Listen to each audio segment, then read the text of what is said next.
Welcome, and my name is CYRUS CS40, and today I'll show you how to boot the device into factory mode. So, to get started, let's hold power key and select power off. Now once the device shuts off, which should be right about now, there we go, you want to hold the power key and volume down. Once you see the logo or any kind of logo on the screen pop up, you want to let go of the power key. So keep holding volume down.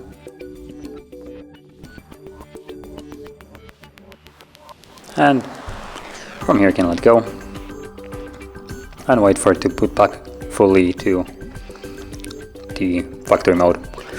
And now that we're in here, you will use volume down only to navigate through it. As you can see, volume up does nothing. And in this mode you can run a majority of the tests to check, for instance, the device, if every component of it is working correctly.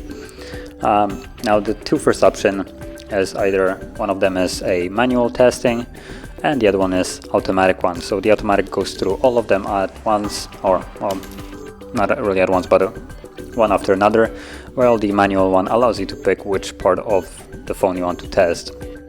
So for instance, you could test something like a speaker. It will start making sound, and then you can hear if the speaker is working. Then you have some other storage checks and just basic information about the device and logs. And also clear eMMC as a reset of the device, so it will remove all the data from it, kind of like a factory reset. And then you also have at the very bottom a simple reboot. Now whatever you select, you will then need to confirm it with power key to actually accept it. So if I want to leave it, I'm gonna now select the last one and press power key, and now the device will boot back up into the Android.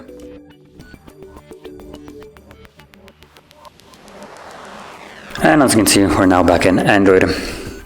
So if you found this very helpful, don't forget to hit like, subscribe, and thanks for watching.